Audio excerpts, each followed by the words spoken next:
Senhor presidente, nobres colegas, bom dia a todos. Confesso que eu não vim preparado para falar sobre o assunto que eu vou entrar aqui. Eu tinha outros 3 temas, mas não tem como. Inclusive, eu estou começando a aderir a uma ideia, colega Fantinel, que nós tem sessão que a gente tem que receber insalubridade aqui.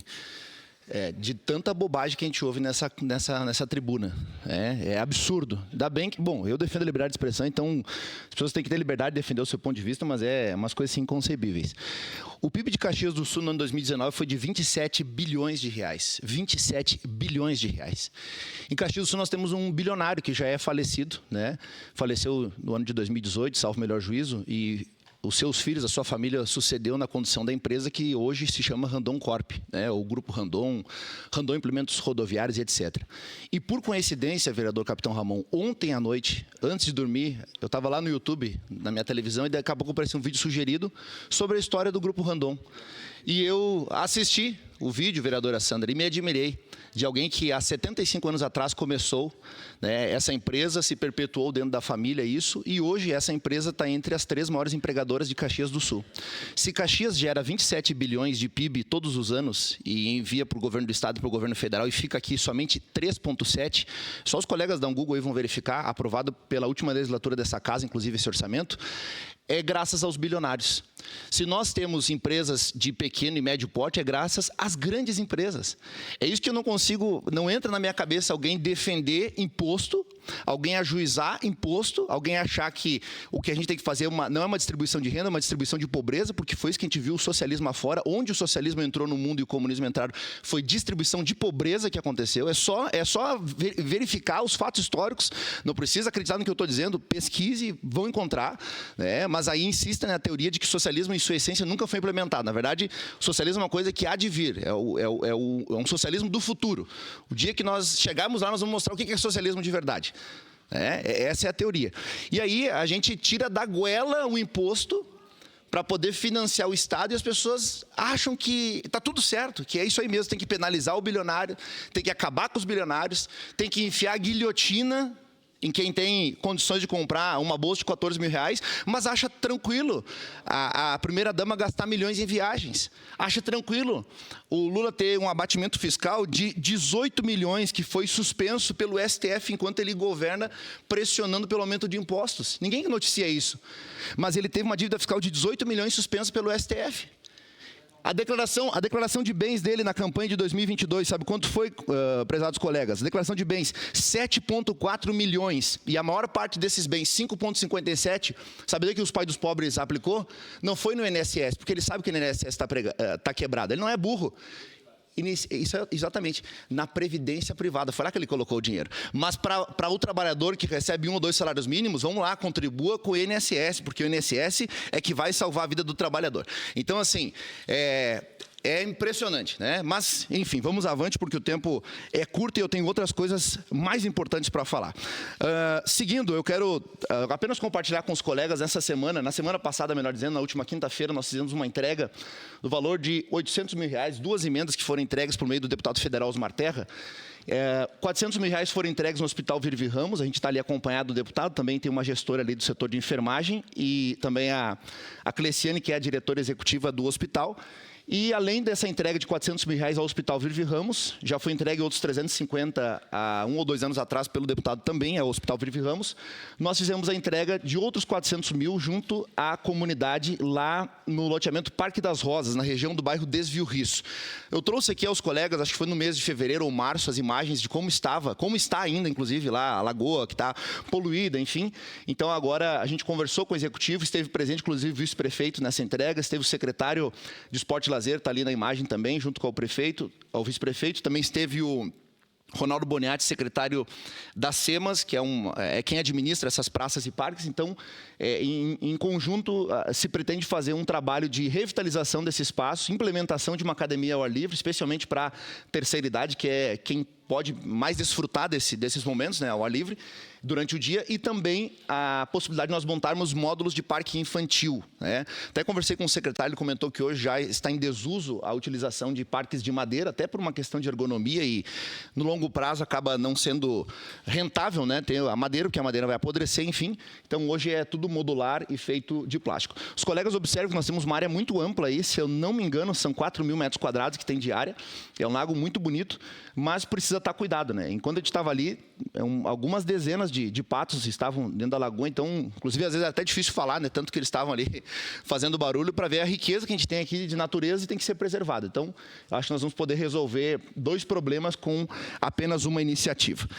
Avançando então, colegas, eu também quero falar, ontem junto da vereadora Sandra Boneto, nós tivemos na cidade de Bento Gonçalves, em reunião com o prefeito Diogo Siqueira, conhecendo o projeto, que muito bem nos recebeu, inclusive, né, vereadora Sandra?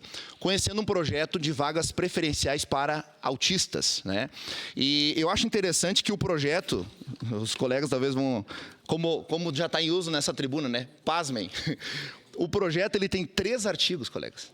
3 artigos, o projeto de lei, que já está em funcionamento. O primeiro artigo define basicamente o que está na ementa, que é a obrigação de estabelecimentos públicos e privados de colocarem nas placas de atendimento prioritário o símbolo mundial do autismo e também nas placas indicativas de vagas preferenciais as mensagens educativas. E a mensagem que eles colocam lá é: ato de cidadania, respeite a vaga preferencial.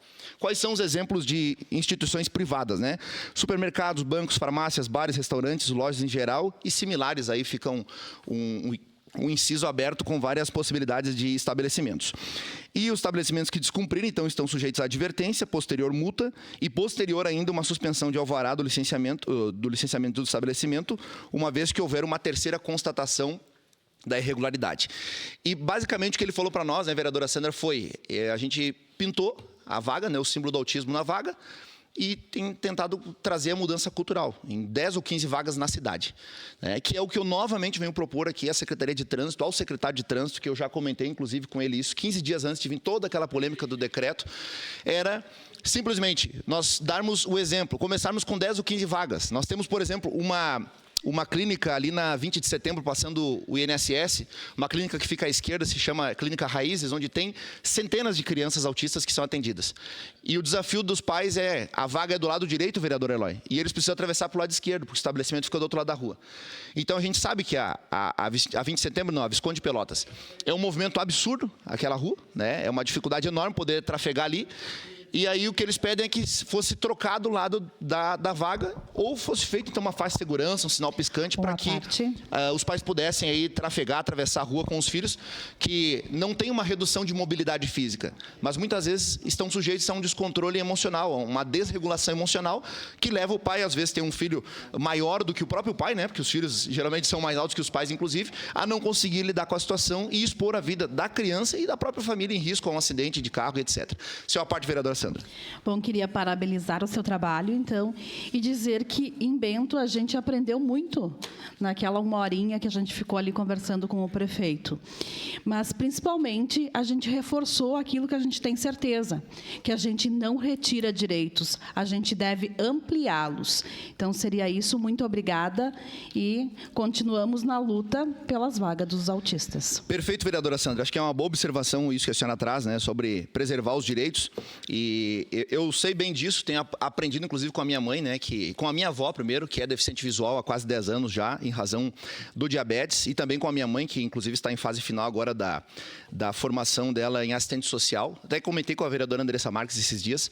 E eu penso que a gente precisa dar essa atenção, de fato, né, a quem mais precisa. E alguém que está em uma situação de deficiência física, seja ela uma deficiência física propriamente dita, redução de mobilidade, ou uma deficiência intelectual, mental, qualquer que seja, essa pessoa precisa de uma compensação em razão dessa falta que ela tem. Então, nada mais justo do que a sociedade possa dispor, né? O Estatuto da Pessoa com Deficiência sinaliza que é 2% as vagas, mas não diz que é o máximo, diz que é o mínimo. Então, nada nos impede de dar o exemplo, 10 ou 15 vagas na cidade, no centro da cidade. A gente dá o exemplo a partir de Caxias do Sul. Pensa o tanto que a gente pode faturar politicamente, porque a gente sabe, a política é feita disso. Sinalizando com um exemplo do autismo e incluindo propriamente dito essas famílias, começando uma mudança cultural na cidade. Então, fica aqui, novamente, um apelo ao governo municipal. Me encaminhando já para o fim, em tempo oportuno, peço uma declaração de líder, presidente. Eu quero falar também sobre este caso que nos preocupou e nos assolou E mais uma vez a história se repete aqui no estado do Rio Grande do Sul. E eu lembro aos colegas que no mês de abril, por autoria minha e mais de alguns colegas aqui, esta casa aprovou uma moção de apoio à redução da maioridade penal, de um projeto de lei que tramita no Senado Federal, se não me engano, PL 32, de autoria do senador Flávio Bolsonaro. E, na época, nós aprovamos por 16 ou por 14 votos a 6, essa casa. E, por ironia do destino, vereador Sandro Fantinel, ontem nós tivemos esse assassinato, porque não foi um acidente, não foi um equívoco, não foi legítima defesa, um assassinato de uma criança de 9 anos de idade, na cidade de Estação, norte do nosso estado, praticado por um adolescente, como diz a matéria aqui de GZH, de 16 anos de idade. E vejam, que interessante. Esse adolescente, ele, de acordo com o relato aqui que está aqui na matéria do GZH, esse adolescente, ele entra na escola, ele se aproxima da escola, e qual é o intuito dele? Ele está com um suposto currículo na sua mão, e ele foi entregar um currículo na escola. Quem é que, com 16 anos, vai entregar um currículo numa escola, Segue, né? em declaração de líder da bancada do PP, vereador Caleb Garbim. Peço uma parte, velho. E aí, em momento oportuno, e aí, com essa premissa de entregar um currículo na escola, ele entra e ele mata a facadas uma criança de 9 anos de idade. Quantas facadas foram, o senhor sabe? 11 facadas nas costas de uma criança. E aí nós vamos ter pessoas advogando, vereador Capitão Ramon, que é só um adolescente, que é um inocente, que a sociedade é opressora, que a sociedade é machista, que a sociedade impôs a ele essa condição de ser um assassino, que a sociedade fez dele alguém, um predador, porque a culpa é da sociedade. Alguns vão dizer o quê? Não, a culpa é da professora, que deveria ter intervido. Pois é, a professora interviu. Ela interviu e ela está ferida porque interviu. E outras 2 crianças também ficaram feridas. E aí interessante é que a nota que foi dada aqui pelo hospital foi o seguinte: a professora, o estado dela é estável, ela só está muito abalada emocionalmente. Ah, foi só isso. É igual a professora Thaís aqui da Escola João Desordes, que nenhum de nós sabia o nome, até 2 dias depois. Porque não se preocupou em saber qual era o nome da professora. A gente sabia que era quem? Professora de inglês. É isso que foi para a matéria, de vários veículos de informação. Ah, não, ela só está abalada, ela só fez uma dezena de pontos por todo o corpo, porque tomou facada de cima a baixo no corpo. E aí nós romantizamos isso, nós achamos que não, está tudo certo. Com 16 anos, não pode trabalhar. Com 16 anos, se colocar num curso profissionalizante, porque está querendo impor algo sobre a criança. Agora, com 16 anos, consegue entrar armado com uma faca em uma escola, um crime premeditado, e dá 11 facadas em uma criança de 9 anos de idade. 11 facadas. Uma cidadezinha pequena, no interior do estado, no norte do Rio Grande do Sul, foi abalada. Por quê?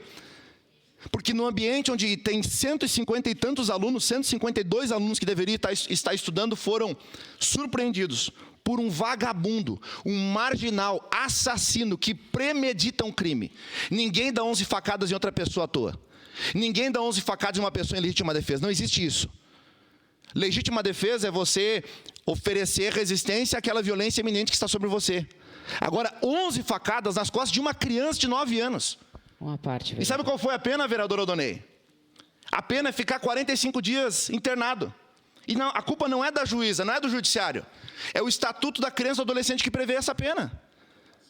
Vai ficar lá 45 dias. 45 dias a notícia esfria, é destinado para uma outra cidade, com 18 anos a ficha está limpa e está resolvida. Está tudo certo, mas e essa mãe agora? Que talvez não está mais numa idade nem de poder ter outro filho. Nenhum filho substitui alguém que se perdeu, mas não tem nem a chance de ter mais outro filho. Eu não sei se era filho único. Estou trazendo para os colegas aqui, elucidando, ponderando. Será que 45 dias vai resolver o luto dessa mãe? Uma nota da imprensa vai resolver? 3 dias de luto decretado pelo prefeito vai resolver? Bandeira meio mastro vai resolver? Vai resolver nada enquanto nós não formos pesados com as medidas no Código Penal, Código de Processo Penal, reformular uma lei que está quase um século no nosso país, está atrasada e não pune. Nós vamos ficar vindo aqui fazendo minuto de silêncio, desculpa, vereador Sandro Fantinel, mas é isso o máximo que a gente tem como fazer aqui. Fazendo moção, votando moção, debatendo, mas enquanto esse assunto não for tratado no Congresso Nacional, pela Câmara dos Deputados, pelo Senado Federal, Senado da República, nós vamos ficar nisso. Nesse constante país do futuro, que a criança vai para a escola e agora o pai e a mãe não sabe se a criança volta viva ou volta morta. Que o pai e a mãe tem começado de manhã e dizer assim, meu filho, tomara que você volte de novo meio-dia, a mãe está te esperando com o almoço. Eu me seguro aqui para não me emocionar. Porque é inadmissível. 11 facadas nas costas.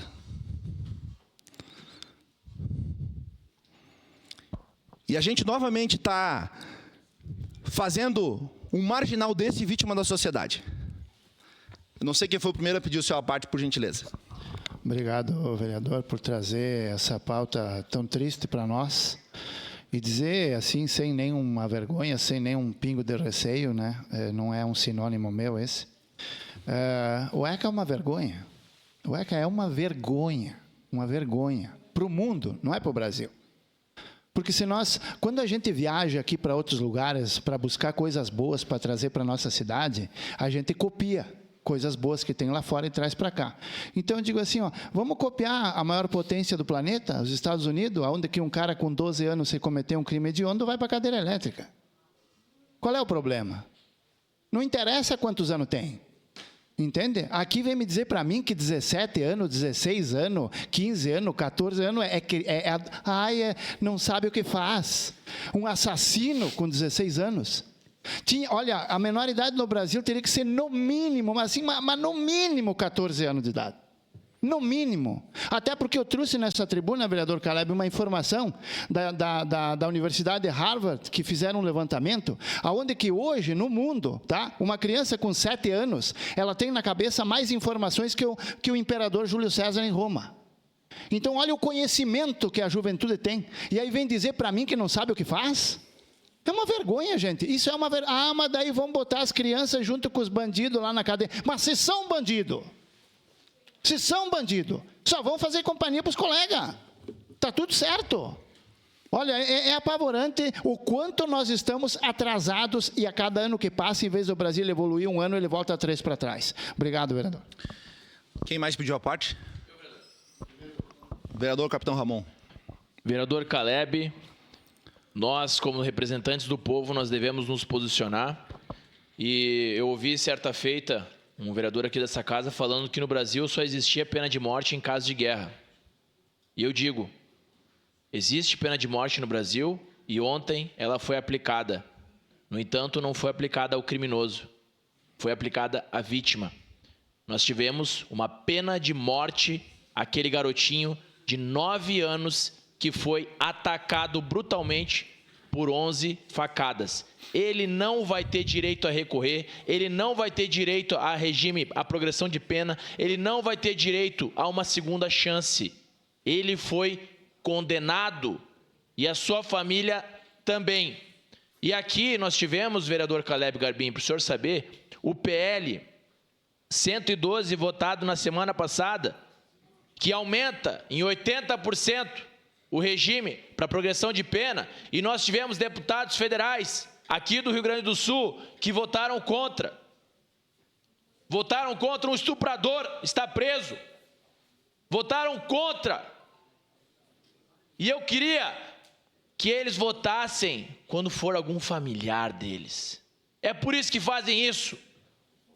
Eles querem taxar os outros, eles querem culpar os outros, mas quando é com eles, eles não querem. Então, para estupradores, para assassinos, eles votaram contra. Eles merecem uma segunda chance. Mas você, que teve o seu filho perdido, o seu familiar foi morto por um bandido, você não vai ter segunda chance. Graças a estes parlamentares. Então, lembrem-se, na hora de votar, lembra o que ele defende. Quem está do seu lado e quem está contra você. Obrigado.